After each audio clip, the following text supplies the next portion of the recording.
그날의 교회 이프 금요 예배는 신앙의 불을 다시 태우며 거룩히 살아갈 힘을 공급받는 시간입니다. 왜냐하면 이 시간에도 예배를 방해하는 많은 요소들로부터 우리가 싸우듯이 저항하듯이 예배하지만 진짜 싸움은 교회 밖에서 시작되기 때문입니다.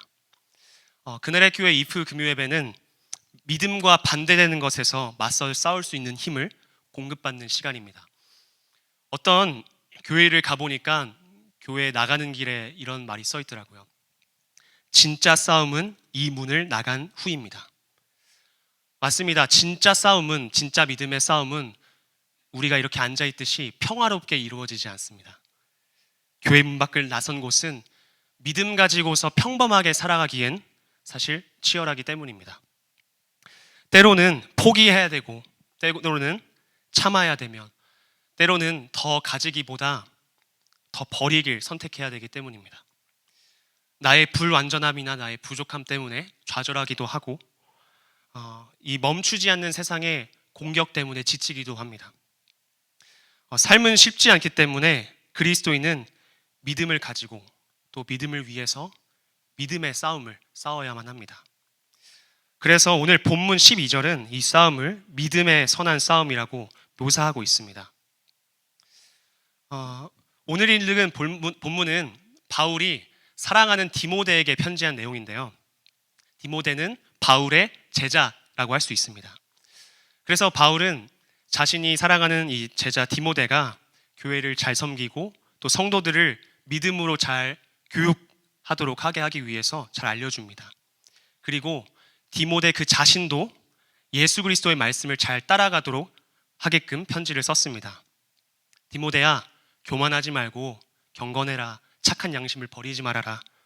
돈을 사랑하지 말고 음란함이나 동성애나 성경과 반대되는 사상 같은 이런 것들 따라가지 말고 부모님한테 잘하고 또 깨끗한 양심을 가져라.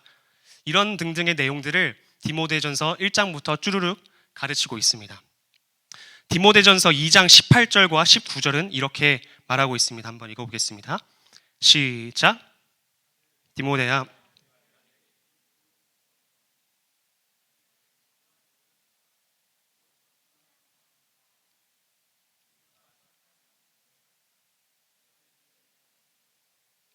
그 믿음에 관하여는 파선하였느니라.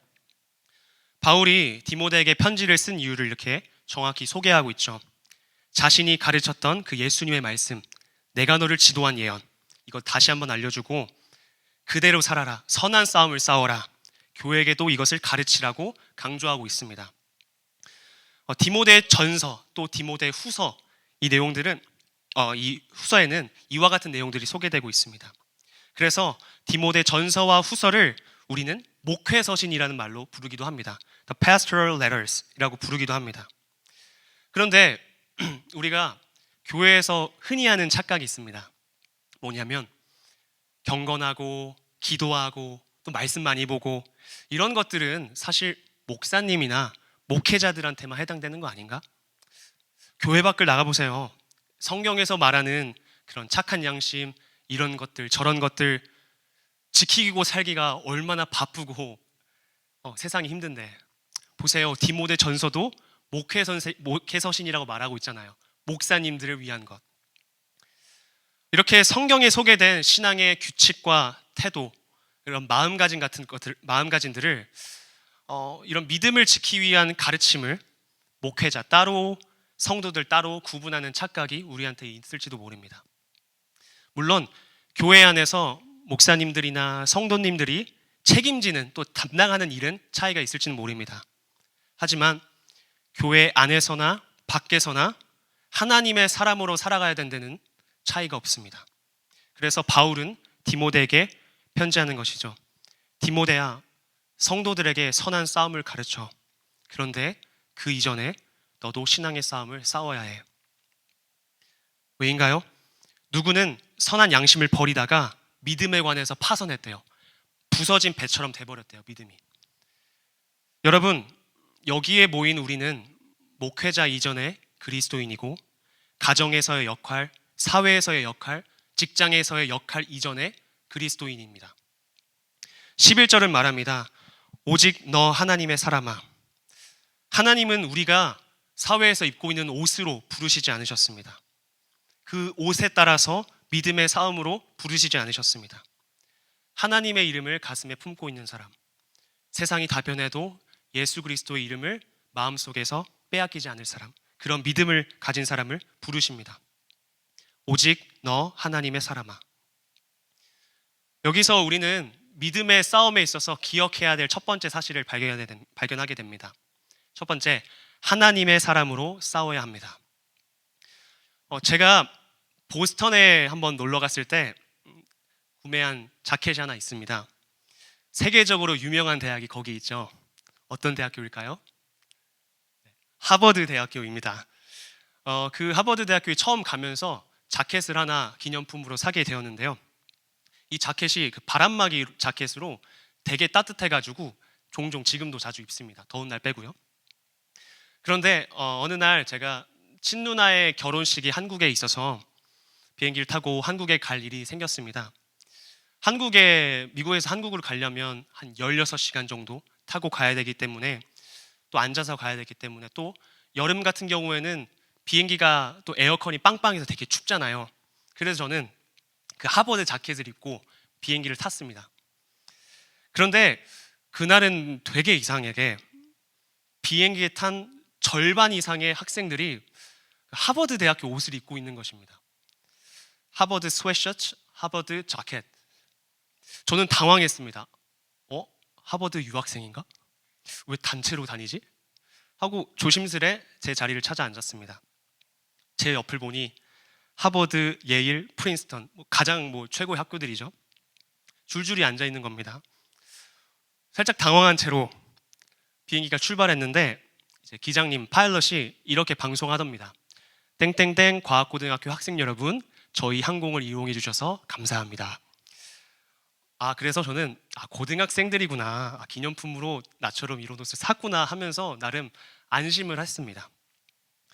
그런데 여자 승무원이 갑자기 저한테 다가오시면서 저희들에게 간식을 주시면서 이렇게 묻습니다. 근데 친구들, 혹시 이거 단체로 산 거예요?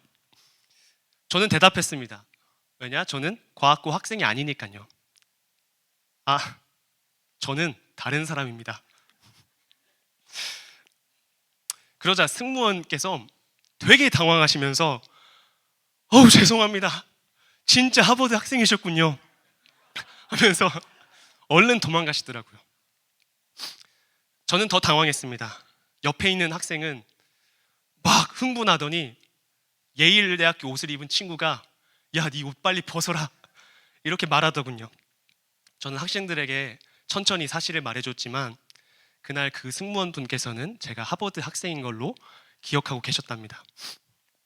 의도치 않은 에피소드가 생기는 바람에 한국에 도착해서 저희 친누나한테 이런 이야기를 해줬습니다. 근데 누나가 이 이야기를 재미있게 듣더니 이렇게 조언을 해주더라고요. 다음에는 굳이 막 아니라고 얘기하지 말고 그냥 고개만 끄덕끄덕 하더만, 혹은 씩 웃기만 해. 그래서 상상에 맡겨 라고 조언을 해주더라고요. 이렇게 한국에서 일정을 마치고 다시 미국으로 향하는 비행기에 탔습니다. 또 비행기 안은 추우니까 저는 하버드 자켓을 입었죠. 재밌는 건 이번에도 옆에 앉은 여학생 2명이 저에게 묻습니다. 하버드 학생이세요? 제가 어떻게 대답했을까요? 누나의 조언도 있겠다. 거짓말 한번 쳐.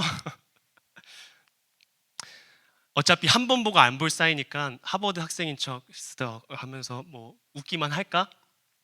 아닙니다. 차마 그럴 수는 없으니까 아니에요, 이거 기념품으로 샀어요 라고 이번에도 대답해 주었습니다. 다행인 건 그 친구들의 친한 친구가 하버드 대학교를 다니고 있어서 이것저것 물어봤다가는 거짓말인 게 들통날 뻔했습니다.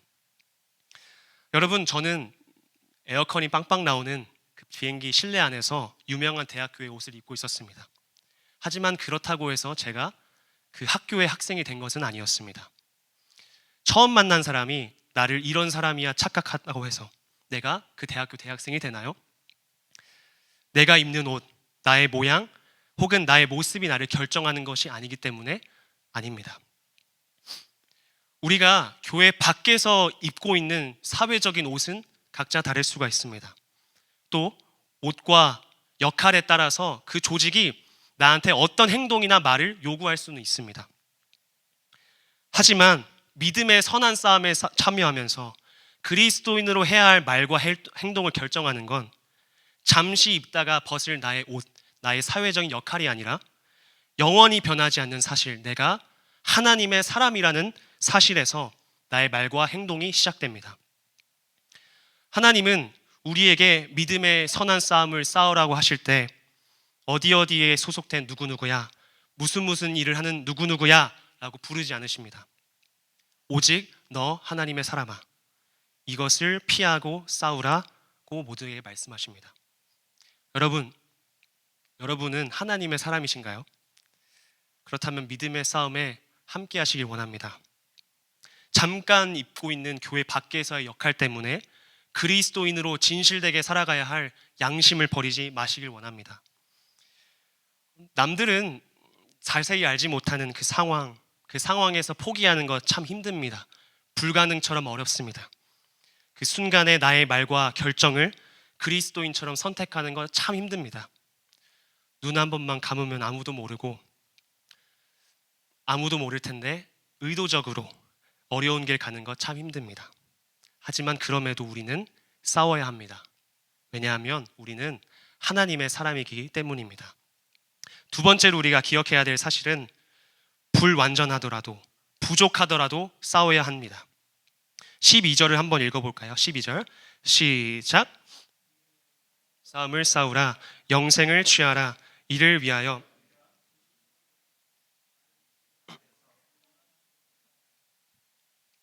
우리는 하나님의 부르심을 받아서 선한 믿음의 싸움에 참여하게 되었습니다. 그런데 우리는 스스로 너무 잘 압니다. 너무나 잘 압니다. 내가 완성품이 아니라는 사실. 이제 막 신앙생활을 시작한 사람도 있습니다. 혹은 주일 외에도 성경을 읽거나 기도를 하는 사람도 있습니다. 하지만 모두가 잘 아는 사실입니다. 나는 완성품이 아니다. 저도 성경을 몇 번 읽어봤지만 매일 읽으면서 하는 생각이 있습니다. 와, 이런 말씀이 성경에 있었나? 이 순간은 새로운 말씀이 머릿속으로 들어가는 순간이라기보다 제 마음속을 쿵 때리는 시간인 것 같아요. 제가 완벽했더라면 성경 일독을 하는 순간 성경은 재미없는 책이 되어버릴지도 모릅니다. 하지만 성경을 어렵다 하면서도 계속 읽어가는 이유는 완벽하지 않은 우리가 이 하나님의 말씀을 통해서 새로운 진리를 얻어가기 때문이죠. 디모데전서 4장 7절은 이렇게 말합니다. 망령되고 허탄한 신화를 버리고 경건에 이르도록 내 자신을 연단하라. 경건에 이르도록 우리를 훈련하라는 것이죠. 트레이닝을 하라는 것이죠. 우리를 거룩하게 하게 하는 말씀과 기도를 반복함으로 우리는 성장하고 성숙해집니다. 이처럼 훈련은 자신의 부족함을 채워가는 과정이기도 하고, 이 훈련 때문에 오늘 우리는 내가 어떻게 살아갈지를 선택합니다. 그뿐 아니라 훈련은 하나님이 친히 우리를 올바르게 만들어 가시는 과정이기도 합니다. 제가 서울을 다닐 때나 뉴욕 맨하튼에 다닐 때는 자동차가 없어도 괜찮았습니다. 버스나 서브웨이, 지하철 같은 게 잘 되어 있기 때문이죠. 그런데 조지아는 자동차가 없이는 마트조차 가기가 참 어렵더라고요. 그래서 조지아 오자마자 자동차를 알아보기 시작했습니다. 감사하게도 우리 담임 목사님, 양성우 목사님께서 몇 주 동안을 같이 따라다니시면서 딜러샵도 가주시고 이것저것 또 알아봐 주셨습니다. 그런데 제가 가진 그 예산, 그 버젯이 그 적은 버젯이다 보니까 되게 저렴한 친구를 살 수밖에 없었어요. 목사님은 또 말리기도 하셨죠. 근데 저는 괜찮겠지 하고 그 차를 구매했습니다. 몇 달 동안 신나게 자동차를 탔습니다. 그러나 금세 문제가 생기기 시작했습니다. 멀쩡할 줄 알았던 그 친구애가 아프기 시작한 거예요. 식은땀을 흘리며 그 리페어샵에 들어가니까 금액이 상당했습니다. 그런데 이제 이번엔 처음이니까 뭐 그럴 수도 있지 하고 수리를 맡겼습니다. 또 한 달을 신나게 탔습니다. 어떻게 됐을까요? 네, 또 문제가 생겨서 수리를 맡겨야 됐습니다. 저번과 비슷한 금액을 달라고 합니다. 여러분, 한국에 그런 말이 있는 거 아십니까? 배보다 이 배꼽이 더 크다. 처음 준 자동차 값보다 수리하는 값이 더 이제 커지기 시작하는 겁니다. 구매한 지 몇 달 되지도 않았는데 앞으로 몇 년을 더 타야 되는데 뻔했죠. 배꼽이 배를 삼켜 먹을 지경이었습니다. 차를 다시 팔고 새롭게 사야 되나? 고민하기 시작했습니다. 하지만 고민 끝에 다시 한번 수리를 맡기고 계속 타야겠다 결정했죠. 차를 알아보러 다시 한번 목사님이나 누구한테 몇 주 동안 부탁하는 것도 참 어렵고 무엇보다도 고운정, 미운정이 다 들었나 봅니다. 짧은 순간에. 그렇게 저는 다시 한번 큰 비용을 지불하고 나서 집에 들어와서 생각했습니다. 바보 같은 걸 사서 바보같이 또 고치고 언제 문제 생길지 모르는 이 차를 다시 한번 바보처럼 타야 되는구나.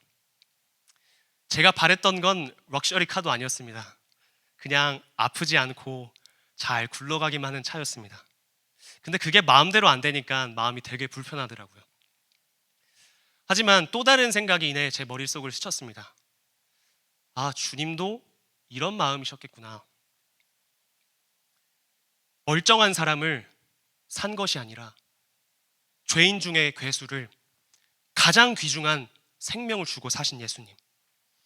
불완전함과 상처와 문제투성이를 하나님의 손으로 고치시고 훈련시키셔서 주님의 나라 가기까지 만들어 가시는 주님의 마음이 이랬겠구나. 이렇게 끝까지 나를 참으시면서 고쳐가시는 하나님의 마음이 그 순간 짧게 느껴지더라고요. 세상은 말합니다. 사람 고쳐 쓰는 거 아니다. 그런데 복음은 말합니다.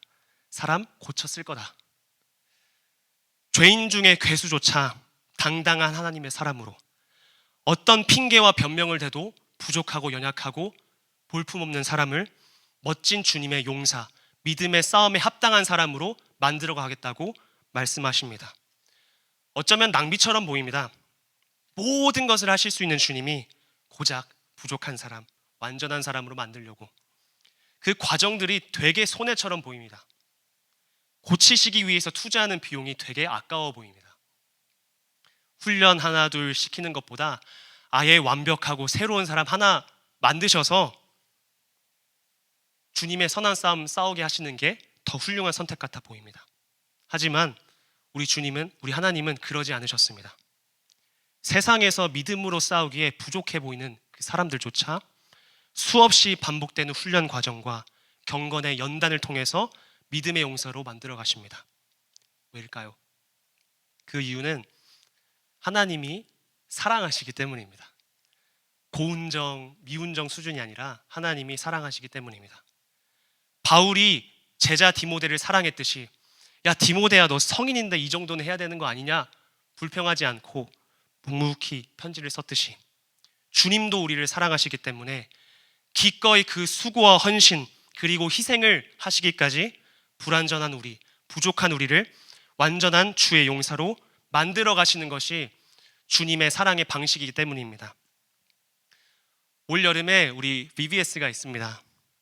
흘려야 될 땀도 있고 투자해야 될 시간도 있고 보충해야 될 재정도 있고 좋지만 아이들의 말썽도 있고 하지만 그보다 이 어린이들을 향한 조지아에 있는 어린이들을 향한 사랑이 우리 교회에 더 크기 때문에 지금 아무것도 모르는 어린아이라 할지라도 VBS를 통해서 복음을 경험하고 하나님의 사랑을 경험하면 그 아이들도 훗날 멋지게 주님의 용사로 성장할 거야. 그것을 믿기 때문입니다. 그러므로 여기에 모인 우리들, 비록 어린아이는 아니지만 부족한 우리들도 주님 나도 믿음의 선한 싸움에 참여하겠습니다 라고 말할 수 있는 이유는 분명합니다. 우리를 사랑하시는 주님이 믿음의 싸움에 걸맞는 사람으로 차곡차곡 만들어 가실 것이기 때문입니다. 그리고 우리도 나의 최선과 열심으로 말씀과 기도를 통해 경건의 과정에 참여하고 주님을 따라갑니다. 세 번째로 우리가 기억해야 될 사실은 아프더라도 끝까지 싸워야 합니다. 10년 전에 저희 어머님이 저를 막 다급하게 부르셨습니다. 그리고 말씀하십니다. 명호야, 네 삼촌이 쓰러지셨다. 가슴이 되게 쿵쾅대기 시작했습니다. 삼촌은 아버지의 도움으로 구급차를 타고 병원에 가셨습니다. 원인은 이랬습니다. 뇌출혈, 머리에서 피가 터지면서 온몸에 마비가 온 겁니다. 조금만 더 늦었으면 큰일 날 뻔했지만 몸에 마비가 있는 제 삼촌은 구급차에 연락을 하고 아버지에게 문자를 남김으로써 병원으로 무사히 가실 수 있었습니다. 삼촌은 그 이후로 그 당시에 부분적으로 기억을 잃으셨기 때문에 시간이 지나야만 겨우겨우 가족들의 이름을 기억해내실 수 있었습니다. 오른쪽 이 부분은 전혀 사용하실 수가 없었기 때문에 그 감각을 찾기 위한 치료 그리고 재활치료, 마사지 같은 것들이 계속 진행되어졌어야 했습니다. 가족들이 마사지를 해주기도 시작했고 무엇보다 삼촌의 의지가 되게 강하셨습니다. 또한 감사한 것은 그 뇌출혈 이후에 삼촌이 예수님을 믿게 되셨습니다. 그렇게 끊으려고 하지도 않으셨던 술과 담배도 끊게 되셨습니다. 어느 날은 삼촌과 모여서 이전에는 상상하지도 못했던 대화 주제를 하기 시작했습니다. 어떤 주제였냐면 가장 좋아하는 찬양이 뭐예요? 삼촌의 대답은 놀라웠습니다. 휴대폰을 꺼내시더니 나의 등 뒤에서 라는 찬양을 보여주었습니다. 나의 등 뒤에서 도우시는 주, 일어나 걸어라 내가 새 힘을 주리니. 그때 당시에 삼촌의 상태는 제대로 걸을 수도 없는 상태였습니다. 다리에 힘이 없어서 자동차를 탑승하려면 힘껏 허벅지를 들어 올려야만 겨우 탑승할 수 있는 상태였습니다. 제대로 걷지 못하는 사람의 찬양이 일어나 걸어라 나니. 삼촌은 그 찬양을 좋아하기만 한 것이 아니었습니다. 처음 예수님을 믿게 된 기쁨이 있었던지 절뚝적도 걸리면서도 지팡이로 조금씩 걸어가시면서도 교회에 도착하셨습니다. 병원부터 교회까지의 거리가 신호도 많고 오래 걸리는 거리였는데 땀을 많이 흘리고 몸이 아파도 자동차의 도움을 받기보다 직접 걸어서 예배에 참석하기도 하셨습니다. 삼촌은 당장에 힘있게 걷지 못하셨습니다. 그러나 그 찬양은 나의 내일뿐만 아니라 미래를 꿈꾸며 부르시는 찬양이었습니다. 주님이 내게는 내일 더 힘을 주실 거야. 내일 그리고 모레는 더 힘차게 걸을 수 있을 거야. 그 기대와 소망을 담은 찬양이 그 찬양이었습니다. 세상에 참 좋은 찬양이 많이 있습니다. 하지만 그 찬양의 가사를 바라보면 지금 나의 현실이 참 부끄러워 보입니다. 지금 당장 힘있게 걸을 수 있는 사람만 그 찬양 멋지게 부를 수 있는 거 아닌가. 찬양 앞에서 떳떳한 사람, 싸우다가 겪는 상처나 아픔, 고통이란 모르는 사람만, 당당히 이긴 사람만 찬양을 불러야 되는 거 아니야? 아니요. 믿음의 싸움에서는 모두가 힘듭니다. 아프고 힘든 사람, 그렇지 않은 사람 하나도 없습니다. 하지만 오늘 모두가 피 흘리고 상처나고 아프더라도 낙심 속에서도 찬양할 수 있는 이유는 우리가 다시 싸우며 내일 이기며 다시 도전하기 위해 찬양합니다. 피가 너무 흘려서 포기하고 싶어서 끝까지 믿음의 싸움을 싸우고자 하는 의지를 주님 앞과 세상 앞에 보이는 것이 우리 찬양의 이유입니다. 믿음으로 살다 보면 힘든 일 진짜 많습니다. 나는 담대히 싸우는 것 같은데 용기 있게 나간 것과는 다르게 비참하게 상처도 나 있고 피눈물도 납니다. 나는 주님 말씀처럼 흠없게 살아드리고 싶은데 이런 나를 향한 세상의 태도는 나에게 자꾸만 흠집을 냅니다. 그 앞에서 당장은 꾹 참고 견뎌냅니다. 하지만 돌아서 확인해 보니 상처가 나 있습니다. 이 상태로 싸워도 되나? 거의 반쯤은 패배한 사람 같은데 내가 과연 다시 한번 용기 있게 싸우러 나가도 되는 걸까 생각할 수 있습니다. 하지만 그렇게 피 흘리고 아프더라도 우리는 그 싸움에서 벗어나지 말아야 합니다. 오히려 그 싸움의 맨 앞에서 우리를 이끄시는 예수님께 더 집중하며 나아가야 합니다. 주님, 피 흘리기까지 싸웠습니다. 근데 너무 아픕니다. 이제 더 이상 못 싸울 것 같습니다. 자신도 없고요. 그 순간에 다시 한번 마주하게 되면 포기할 것 같아요. 그런데 여러분, 이 사실을 아시나요? 예수님도 험한 십자가를 지시면서 정말 많은 피를 흘리시고 채찍을 맞으시고 얼굴에 침을 맞으셨습니다. 십자가에 못 박히시면서 창에 찔리시면서 모든 물과 피를 쏟으셨습니다. 그러나 그 끝까지 십자가의 길을 걸어가시고 완수하셨습니다. 본문 13절을 한번 읽어보면 좋겠습니다. 본문 13절입니다. 시작. 만물을 살게 하신 하나님 앞과 본디오 선한 증언을 하신 그리스도 예수 앞에서 내가 너를 명하노니. 본디오 빌라도는 예수님에게 고통을 주고 채찍질을 하면서 십자가의 길을 걸어가지 못하게 막은 사람입니다. 그는 이렇게도 말합니다. 내가 너를 십자가에 못 박을 수 있는 힘도 있고 자유롭게 풀려나게 할 수 있는 힘도 있어. 그러나 예수님은 어떻게 반응하시나요? 그 피 묻는 십자가를 포기하지 않으시고 상처를 품은 채 끝까지 그 선한 길을 걸어가십니다. 예수님께 십자가와 채찍에 고통을 준 본디오 빌라도는 나중에 사람들 사이 속에서 오히려 두려워합니다. 예수님께 으름장을 놓으면 겁이 나서 포기할 줄 알았는데 끝까지 참으시니까 끝까지 물러나지 않으시니 두려워합니다. 결국 믿음의 주 되신 예수님과 반대의 길에 서 있던 사람들이 두려워했던 결과처럼 예수님의 상처와 아픔, 그 십자가는 패배와 좌절이 아니었고 우리처럼 이 금요 예배에 모여서 금요 예배의 모인 이들을 치유하며 회복시키며 영생을 얻게 하는 능력이 되었습니다. 우리가 아플수록 대장 되신 예수님께 나아가야 하는 이유는 우리의 싸움을 맨 앞에서 이끄시는 예수님이 또한 우리의 싸움을 끝까지 싸우게 하시는 치유자가 되시기도 하시기 때문입니다. 세상이 우리에게 왜 아픔과 상처를 주는지 아십니까? 세상이 왜 우리에게 아픔과 상처 주는지 아십니까? 두려워서입니다. 사탄이 왜 우리를 유혹하고 죄에 넘어뜨리려고 하는지 아십니까? 두려워서입니다. 내 자아가 자꾸 선한 길로 살지 않으려고 하고 악한 길로 가려고 발버둥 치는지 아십니까? 두려워서입니다. 우리가 참여하는 이 믿음의 선한 싸움을 이끄시는 예수님이 두려워하기 때문에, 그 예수님을 두려워하기 때문에 그들은 우리나마 벗어나게 하려고 애를 쓰는 것입니다. 하지만 오히려 우리는 세상에 맞서 믿음으로 끝까지 싸웁니다.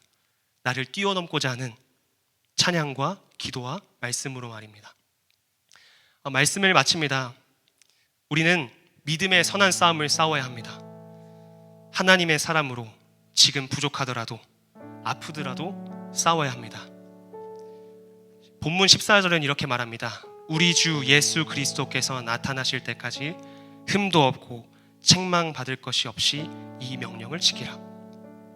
우리는 믿음의 선한 싸움에서 벗어나서는 안 됩니다. 주님의 명령이기 때문입니다. 우리의 싸움은 주님이 다시 오시는 그날까지 계속되어야 합니다. 그래서 하나님은 이곳에 그날의 교회를 세우셨습니다. 그날까지 기도와 말씀으로 깨어 있으라고, 하나님의 사람으로 어떤 상황에도 굳게 서 있으라고, 부족한 사람, 완전한 하나님의 사람으로 만들어가게 하시려고, 죄와 싸우다가 세상과 싸우다가 피 흘리고 아픈 이들을 치유하고 회복하는 교회로 그날의 교회를 세우셨습니다. 우리 그날의 교회와 그날까지 함께 하시길 원합니다. 그날의 교회 이프 금요예배에서 타오르는 기도의 등불로 주님 오실 때까지 거룩하게 싸워나가기를 소망합니다. 우리 시간 함께 찬양하겠습니다.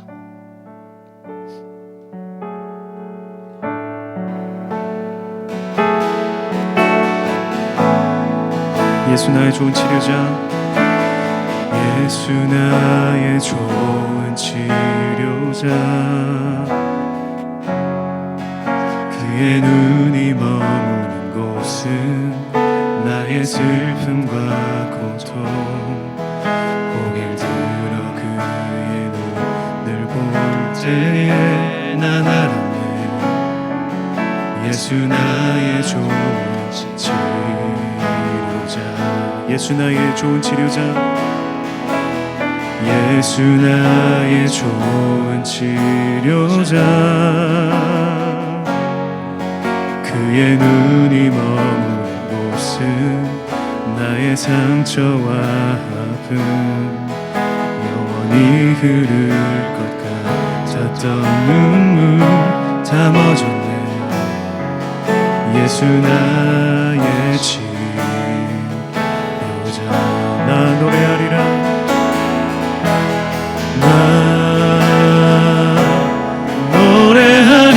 노래하리라 전한 나를 돌아보신 구세주를 찬양해 하늘 닿는 곳까지 내 손 들리라 예수 나의 치료자 예수 나의 좋은 치료자 예수 나의 좋은 치료자 그의 눈이 머무는 곳은 나의 상처와 아픔 영원히 흐를 것 같았던 눈물 다 멎었네 예수 나의 치료자 나 노래하리라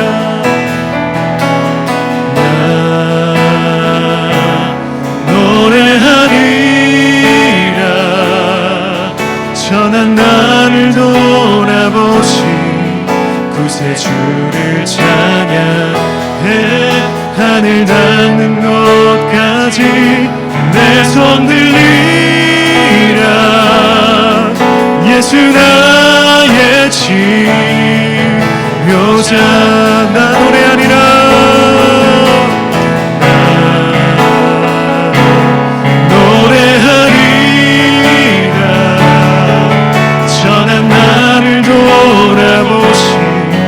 구세주를 찬양해 하늘 닿는 곳까지 내 손 들리라 예수 나의 치료자 이 시간 함께 기도하기를 원합니다. 기도하실 때에 하나님 나는 부족하지만 상처와 고통으로 어렵지만 믿음으로 싸우길 원합니다. 나의 치료자 되신 예수님 내가 믿음의 선한 싸움을 그날이 올 때까지 싸워내도록 오늘 나를 고쳐주시옵소서 오늘 나를 회복시켜 주시옵소서 나의 죄와 수치 상처와 아픔을 오늘 이 시간 주님의 십자가 앞에 내놓습니다. 이 시간 주님의 이름 한번 부르시고 기도하겠습니다. 주여 예수 나의 주님 다시 오실 때까지 믿음의 선한 싸움을 싸우길 원합니다. 하나님 나는 부족하지만 주여 그 싸움에 합당한 사람으로 주님 만들어 가실 주님의 신실하심을 내가 기대합니다. 하나님 나의 부족함을 고쳐주시옵소서 문제 주성인 나를 고쳐주시옵소서 하나님의 은혜로 하나님 나를 고쳐주시옵소서 하나님 나를 영광시켜주시고 하나님 나를 훈련시켜주시옵소서 지금 아무것도 모르고 아버지 지금 아버지 예수 나의 지만 하나님 마지막 때가 될 때까지 주님의 아버지 선하신 훈련 과정 속에 내가 멋진 주의 용사로 준비되어 들어갔을 내가 믿습니다. 아버지 하나님 그러니 나도 주님 믿음의 선한 싸움 포기하지 않겠습니다. 어떠한 낙심과 좌절이 와도 싸움을 포기하지 않겠습니다. 주님 오로지 대장 되신 예수님을 더 붙잡으며 싸워나가겠습니다. 주님께서도 나를 향한 신실한 주를 포기하지 마시고 나를 불쌍히